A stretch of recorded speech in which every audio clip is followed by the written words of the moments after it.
আসসালামু আলাইকুম। আমি টুপুর ব্রাহ্মণবাড়িয়া থেকে বলছি। আশা করি আপনারা সবাই অনেক বেশি ভালো আছেন। আজকে আরও একটা রেগুলার ব্লগ ভিডিও নিয়ে চলে আসছি আপনাদের মাঝে। আশা রাখি আপনাদের কাছে ভালো লাগবে।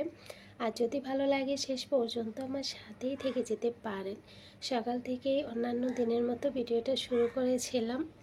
তো সকালটা খুব সুন্দরভাবে প্রথম থেকেই প্রত্যেক দিন যেমন সকালবেলা ঘুম থেকে উঠেই বাচ্চাদেরকে নিয়ে ব্যস্ত হয়ে যেতে হয়, ঠিক সেভাবেই কিন্তু বাচ্চাদেরকে রেডি করে নিয়েছি, ডেকে ডুকে উঠিয়ে তারপর ওদেরকে রেডি করলাম, করে ওদেরকে নিয়ে বের হয়ে যাচ্ছি।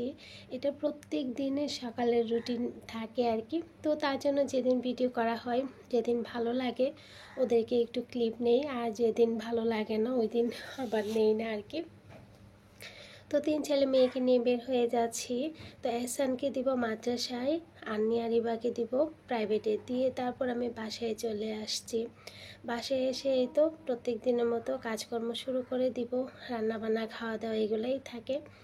তো আজকে যে ঘরে কাজ, তারপর মেহমানের জন্য রান্না বান্না, মেহমান বলতে কি যে কেউ আসুক আর কি, যদি আগে থেকে জানি তো তাদের জন্য রান্না বান্না এবং ঘরের কাজ, বাচ্চাদের ডিউটি সব কিছু কীভাবে আমি সামলাই সেটা শেয়ার করব। তো এইখানে আমি বাসায় এসে কিছু কাপড় দিলাম বাহিরে, তো বাহিরে দিয়ে এসে তারপর এই তো দুপুরবেলা কী কী রান্না করব ওই ভেবে সব কিছু ভিজিয়ে নিচ্ছি আর কি। তো পাবদা মাছ রান্না করব, এগুলাকে ভিজিয়ে নিলাম, মুরগি মাছ এগুলাই ভিজিয়ে নিলাম আর কি। নেওয়ার পর আমার জন্য একটা পরোটা বানাবো, তো ওদেরকে ভাত দিয়ে ফেলবো যেহেতু তরকারি আছে। তো আজকের বেশি ঝামেলায় যাচ্ছি না, যেহেতু যে অনেক মানে একটু রান্নাবান্না বেশি তার জন্য আর কি। তো এখানে আমি যে আমার জন্য পরোটা আর চা খেয়ে নিলাম আর কি। তো নেওয়ার পর আমি এখানে কাঁকরোল ভর্তা করব। অনেক আপুরে আমাকে বলেন কাঁকরোল ভর্তা, তারপর পটল ভর্তা এগুলো কীভাবে করি দেখানোর জন্য। তো এই তো কাঁকরোলটাকে আমি বসিয়ে দিলাম লবণ আর হলুদের গুঁড়া দিয়ে। তো এখানে আমি মাছটাও ভালোভাবে ধুয়ে নিয়েছি, ধুয়ে নেওয়ার পর এই তো প্যানটা বসিয়ে দিলাম, দিয়ে তেল দিয়ে তারপর মাছগুলোকে দিয়ে দিয়েছি। হালকা একটু ভেজে রান্না করলে মাছটা আর হয় না আর কি, ভাঙে না। তো তার ফাঁকে মাছ হতে হতে ওদিকে আমি কাটাকাটিও করে নিয়েছি। যেই প্যানে আমি যে মাছটাকে ভেজেছি ওই প্যানেই আবার মাছটাকে রান্না করে নিব। তো এই তো মাছটাকে রান্না কমপ্লিট। এখানে ধনিয়া পাতা কাঁচামরিচ দিয়ে দিলাম, দিয়ে তারপরে এই তো একেবারে আমি সার্ভ করে নিচ্ছি। পাশাপাশি আমার হাঁড়ি পাতিলগুলোও ধোয়া হয়ে যাচ্ছে, আবার একই পাতিলে বা একই প্যানের মধ্যে 2-3টা আইটেমও আমি রান্না করতে পারতেছি। তো যাই হোক, এখানে আমি মাছটাকে নিয়ে নিলাম, নেওয়ার পর পটল ফ্রাই করব। তো পটলটাকে হলুদ, মরিচ, লবণ দিয়ে ভালোভাবে মাখিয়ে প্যানের মধ্যে দিয়ে দিলাম। দিয়ে দেওয়ার পর পাশে চুলাতে আমি করলাটা ভাজি করে নিয়েছি। যেসব আপুরা এখনও পর্যন্ত ভিডিওটা দেখছেন কিন্তু একটা লাইক দেন নাই, যদি ভালো লাগে প্লিজ একটা লাইক দিয়ে দিবেন। আর এরই মধ্যে যারা এই কাজটা করে নিয়েছেন তাদেরকে অসংখ্য ধন্যবাদ। ভালো থাকবেন আপুরা। তো এই তো মুরগির মাংসটাকে মশলা কষিয়ে বসিয়ে দিয়েছিলাম, পাশাপাশি ভর্তা ভাত এগুলোও রান্না করে নিয়েছি, সব খাবার টেবিলে নিয়ে আসছি। তো এখানে আমি যে ছড়ার টক রান্না করেছি চালতা বিলম্ব এগুলা দিয়ে, শসা লেবু কেটে নিয়েছি, ভাত রান্না করলাম। এই তো সব কিছু আমি টেবিলে গুছিয়ে গাছিয়ে নিয়ে আসছি। আচ্ছা, আজকে বড়াপা আর আমরা সবাই একসাথে খাবো আর কি। তো বড়াপা খাবে আমাদের সাথে। এই তো ভাইয়া চলে আসছে, ভাইয়া নামাজ পড়ে তারপর আসছে আর কি। তো একটু লেট হয়ে গেছে, এখন ভাইয়া বসে পড়ছে, এখন আমরা সবাই বসে পড়ব। তাহারা খাতুন চাঁদনি আপু লিখেছেন, খুব ভালো হয়েছে আপু চাঁদনি, ধন্যবাদ আপু, ভালো থাকবেন। তো খাওয়া দাওয়া তো শেষ হলো, টেবিল গোছালাম, থালা বাসনগুলো ধুয়ে নিলাম। ধুয়ে নেওয়ার পর এইখানে আপাকে জিজ্ঞেস করেছিলাম, তো আম্মা বলল যে বুলবুলা আর কি, তালের বুলবুলা এবং তেলের পিঠা দুইটাই বানানোর জন্য। তো তারপর ওই ভেবেই 2টা ডো করে নিয়েছি, দেখতেই পাচ্ছেন। বুলবুলাটা একটু মানে টাইট থাকবে আর কি, আর যে তেলের পিঠাটা একটু পাতলা হয় বুলবুলার তুলনায়।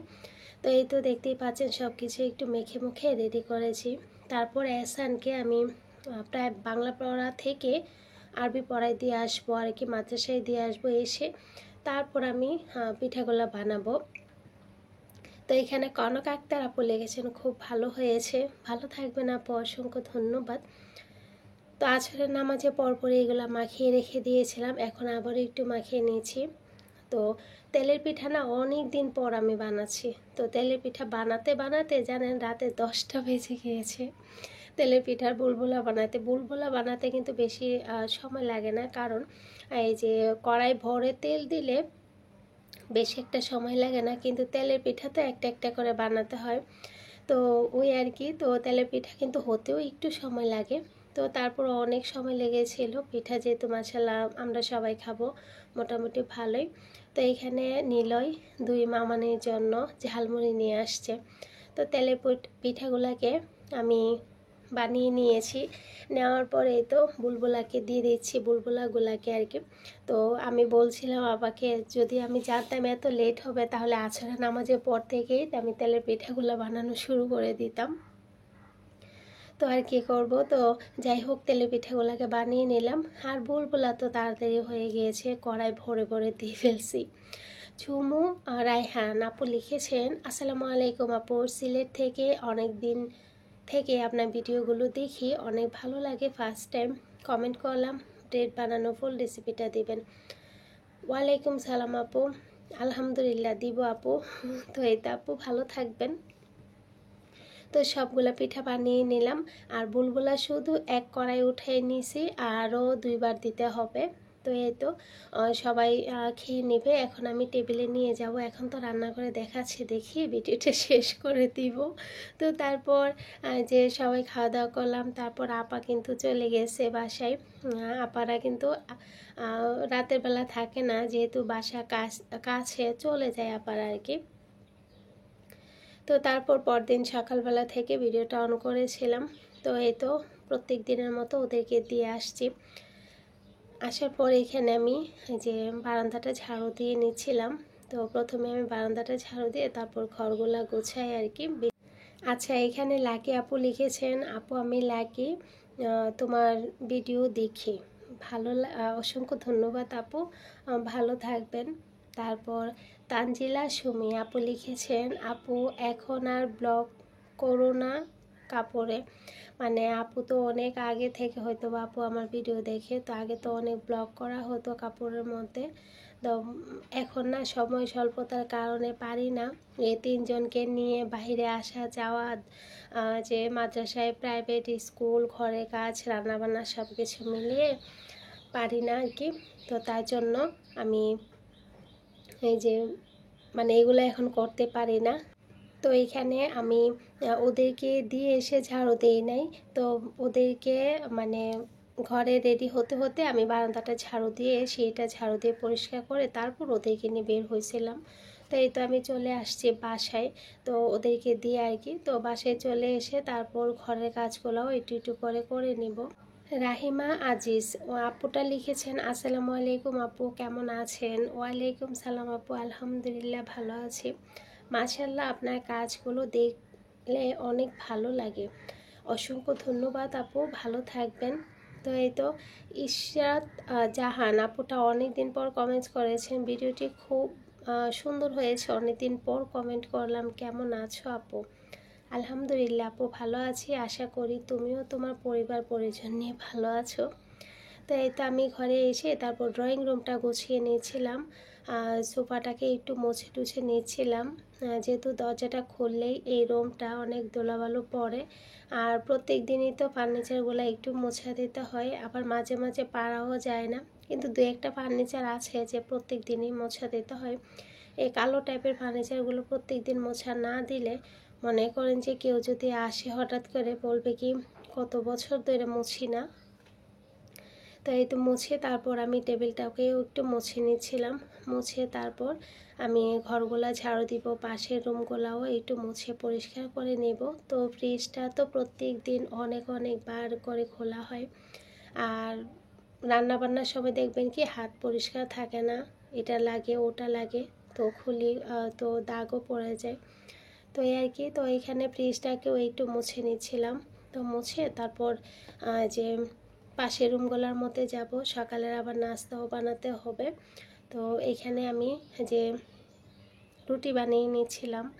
আচ্ছা, সৈয়দ দিহান আপু অনেক সুন্দর করে কমেন্টস করেছেন, তো ধন্যবাদ আপু, ভালো থাকবেন। তো অনেক আপুরাই আমাকে অনেক সুন্দর সুন্দর কমেন্টস করেন, ভালো লাগে সুন্দর সুন্দর কমেন্টস যে করেন। তো আপনাদের সাপোর্ট আর ইয়ের কারণে কিন্তু আমি একটু পরে এই জায়গায় মানে যতটুকুই আসছি এতটুকুই আর কি।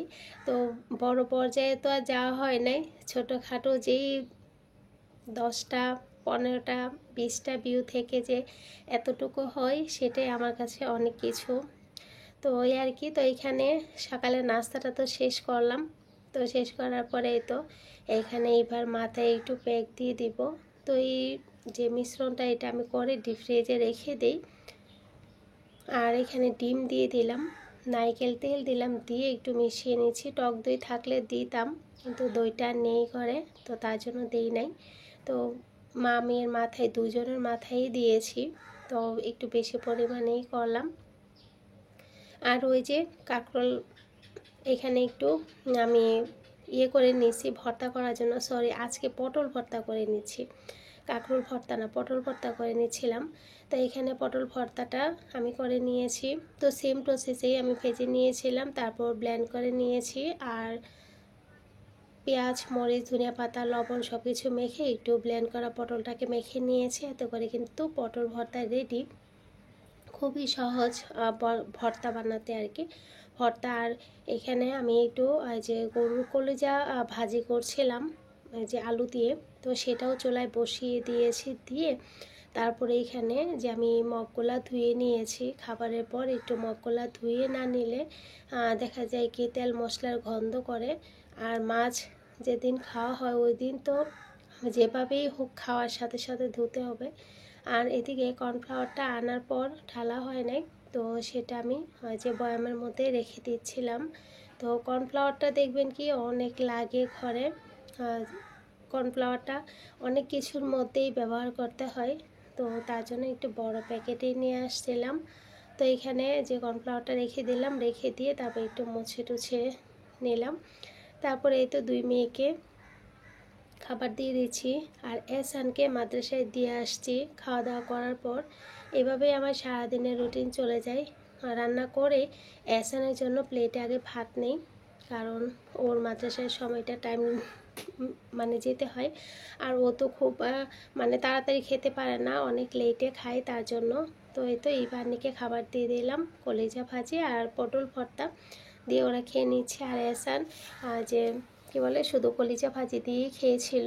তারপরে তো কিছু আম ছিল ঘরে, তো আম দিয়ে একটু জুস বানিয়ে দিলাম আর কি, দুধ তো ঘরে থাকেই।